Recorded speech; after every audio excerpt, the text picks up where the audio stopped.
à tous. Bon, petite vidéo improvisée. On est le 10 mai et je vais faire. J'ai d'avoir un rendez-vous avec une personne de chez Vertal Sol. Je sais pas si les gens connaissent. J'ai fait un essai dans une parcelle de blé. C'est assez concluant. J'y reviendrai un peu plus tard par rapport à ça.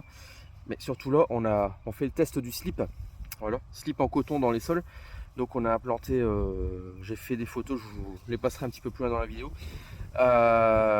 On a planté 20 cm sous terre, deux slips en coton dans la parcelle où j'ai fait l'essai Vertal. Vertal, c'est un biostimulant, enfin un activateur de sol biologique. Je vous expliquerai ça un petit peu plus en détail après. Que j'ai réalisé dans une partie de ma parcelle de blé précédent pomme de terre, dans les sols de 10 km d'ici, où je suis à 1% de matière organique, où les sols sont complètement lessivés. Les fameuses terres que j'ai rachetées il y a maintenant 2 ans, enfin deuxième année de culture, il y a 1 an et demi que j'ai racheté. On a mis donc dans le témoin sans Vertal Sol un slip. On a mis un slip également en coton dans la partie qui a été traitée avec le Vertal Sol. Et donc résultat dans 2 mois, donc on est le 10 mai, donc le 10 juillet. Et puis je me suis dit tiens, si j'essayais dans les terres qui sont déjà en agriculture de régénération depuis déjà plusieurs années maintenant, qui n'ont pas connu de labour depuis je ne sais même plus combien de temps, et qui sont très riches en matière organique, c'est-à-dire les sols sur mon site principal. Donc il m'a gentiment filé 2 slips en plus. Donc je fais un essai dans la parcelle ici, vous voyez les maisons là derrière, dans la parcelle dans le village, donc les terres de fond où il y a le blé. Et voilà, je vais vous faire voir un petit peu la structure qu'il y a, et on ira dans la parcelle d'orge d'hiver à côté de la ferme, où là c'est pareil, on est bien avancé dans l'agriculture de régénération. Je vais pas mettre ça dans une parcelle de pommes de terre, on vient de remuer la terre et tout ça, donc ce serait pas judicieux. Dans le colza, ça me fait un peu chier parce que il va falloir que je le retrouve avec le jalon et tout ça. Bon, c'est pas judicieux non plus, donc on va faire ça dans la parcelle de blé dans le village et la parcelle d'orge d'hiver à côté de la ferme. Allez, je vous montre un petit peu déjà l'état du sol. Donc voilà, j'ai pris complètement, vous pouvez voir, j'ai marché un petit peu, je suis rentré d'une trentaine, 50 mètres dans la parcelle et j'ai mis quelques coups de bêche. Alors ici on voit, pourtant on est dans une période où est-ce qu'on a eu beaucoup de pluviométrie. Voyez, on a quand même un sol qui est très grumeleux. On a cette couche de sol là, comme ça. Hein. Voilà, en gros il faudrait la regarder dans ce sens là. Là c'est le fond de la bêche et vous voyez là le haut de la bêche fait 25, on a 20 cm de terre. Vous pouvez voir qu'il n'y a pas de zone de tassement ou quoi que ce soit. Et quand je prends le sol, il est friable malgré, voilà, on retrouve les résidus du précédent colza. Mais vous voyez, il a plu énormément ces derniers jours. Il y en a un sol qui est vraiment friable. Vous voyez, c'est vraiment déjà essuyé. Présence de vers de terre. Ça éclate. Encore un ver de terre ici, vous voyez. Voilà. C'est vraiment très friable. Voilà, on ne sait même pas prendre de motte. La terre est hyper friable. Vous avez vu? Voilà, là on est dans les terres de fond. Bon, les terres de fond, elles ressuient plutôt pas mal. Mais en période de grosses précipitations comme là les derniers jours, c'est censé prendre la flotte. Et vous voyez, c'est hyper friable, c'est drainant, c'est tout ce qu'on veut. Il y a les racines du blé, regardez un petit peu. Les racines qu'il y a sur un pied de blé. C'est assez hallucinant.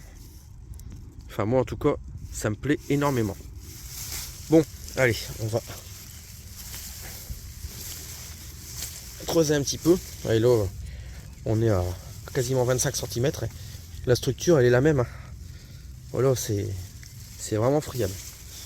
Alors, on va prendre ce fameux slip. Si j'arrive à le sortir de son truc.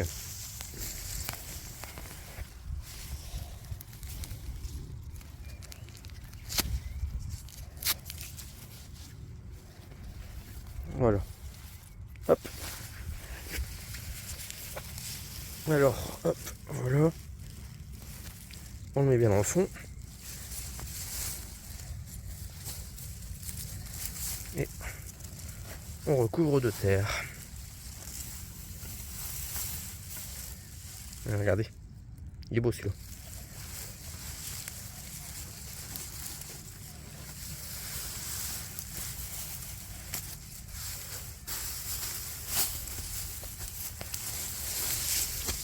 Voilà. Ça c'est bon. Le petit jalon qui va bien. Gentiment également donné par donc Vertal. Voilà. Il y a encore celui-là. Ça j'aime ça. Voilà, voilà. Bon, allez, on va se rendre maintenant dans la parcelle d'orge d'hiver. Alors au passage, donc je parlais du Vertal. Le Vertal, bah, c'est un amendement organique. C'est considéré comme un amendement organique. Donc voilà un petit peu le bidon que j'ai mis. Vous voyez, ça s'appelle un activateur de sol. C'est 100% naturel, fabriqué en France. Et donc c'est composé de sulfate de cobalt et de sulfate de magnésium.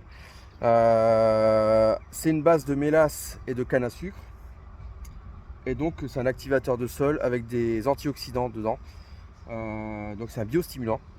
C'est censé activer donc la vie du sol, tout simplement. J'ai fait un test sur 3 hectares, enfin ça se met à 3 litres hectare. Donc j'ai fait un test sur une parcelle donc, de blé, le blé de pomme de terre qui fait 4 hectares 60.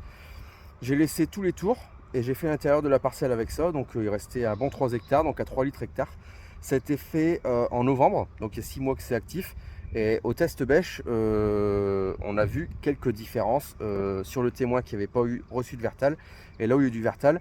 Et logiquement, avec le retour des chaleurs, ça va activer les micro-organismes du sol. Et on devrait avoir une différence encore plus notoire dans les mois à venir, donc d'ici moisson et après moisson. Donc on verra au travail du sol après moisson pour implanter le couvert avant l'orge d'hiver, couvert 60 jours. On verra au travail du sol et au semis si on trouve vraiment une différence, donc à suivre. Voilà, allez, on se retrouve dans la parcelle d'orge d'hiver.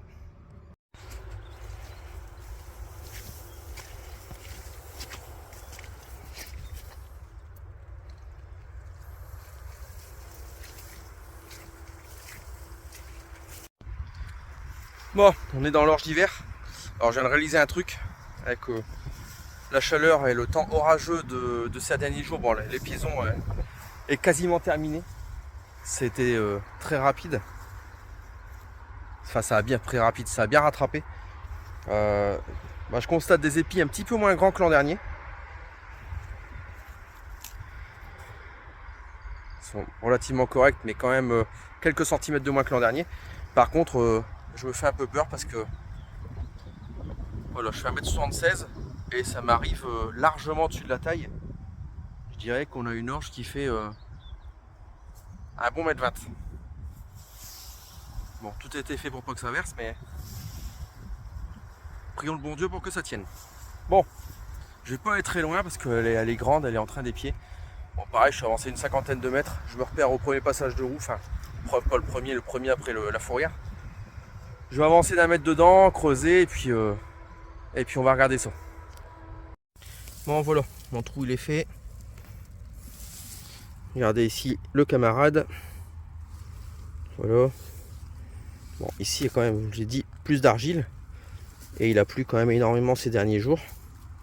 Bon, malgré tout, la terre reste friable. La structure est pas mauvaise. Ça colle un peu plus. Voilà. Mais bon, malgré tout, on prend.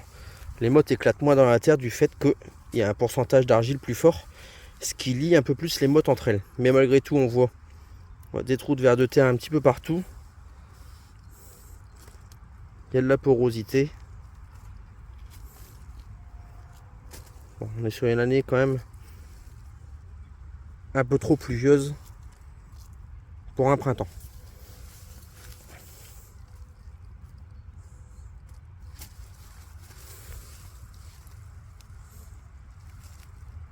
Regardez, les trous de vers de terre, ils font leur job.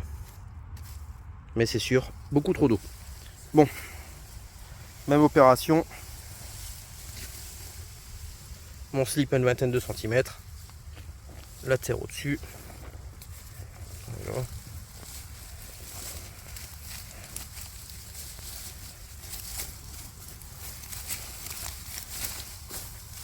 On va remettre le pied d'orge que j'ai enlevé. Et voilà. Plus qu'à mettre mon jalon et c'est bon. Bon, je vous disais l'orge, je regardais un petit peu. Hauteur de la bêche. On croirait du seigle à ensiler, tellement il est grand. Bon, à voir. Autrement, la parcelle est très homogène. On verra ce que ça donne. Alors ici, j'ai fait un essai. Habituellement, je fais deux passages en ferti pour arriver à 150-160 unités d'azote. Étant donné que je mets soit un petit peu de fumier, soit du lisier avant le semis. Là, il me reste un petit peu d'engrais dans le distributeur. J'ai refait un passage à 20 unités. On verra ce que ça donne, ces 20 unités de plus, si ça me donne un petit peu plus de poids spécifique, voire de la protéine sur cette orge. Ça, résultat à la moisson en espérant une jolie floraison. Il faudrait que la pluie s'arrête. Bon, voilà. Plus qu'à nettoyer la bêche, les bottes, parce que c'est quand même vachement gras. Petite vidéo improvisée, j'espère que ça vous a plu. Je me suis dit, tiens, ce serait peut-être intéressant de partager ça. Regardez. Et puis comparer. Voilà. Rendez-vous dans 2 mois, donc aux alentours du 10 juillet, pour déterrer les slips et voir un petit peu l'état de dégradation. Si la vie du sol est optimale, normalement, il doit rester que l'élastique. Donc, à suivre. C'est la première année que je le fais. J'avais déjà largement entendu parler de cette expérience. Par contre, j'avais jamais fait, donc il était temps que je le fasse en fait. Voilà, bon sinon, avancer des travaux, toujours néant, toujours rien. Aujourd'hui, ils avançaient plus de pluie que ça, on a moins. Et c'est pas plus mal, donc ça veut sécher. Je viens d'aller voir les parcelles où j'ai ouvert pour le maïs. Ça veut bien blanchir. Je pense que demain, j'essaierai d'y passer la rotative. Et puis en espérant que le soir de Cuma soit dispo quelques heures pour moi, même la nuit s'il le faut, pour dire d'avancer là-dessus. Et au niveau plantation de pommes de terre, logiquement, si le temps se maintient au beau, dans quelques jours on devrait réussir à terminer. Et bon, je vous tiens au jus de tout ça, et puis je vous dis à la prochaine pour la prochaine vidéo. Allez, salut!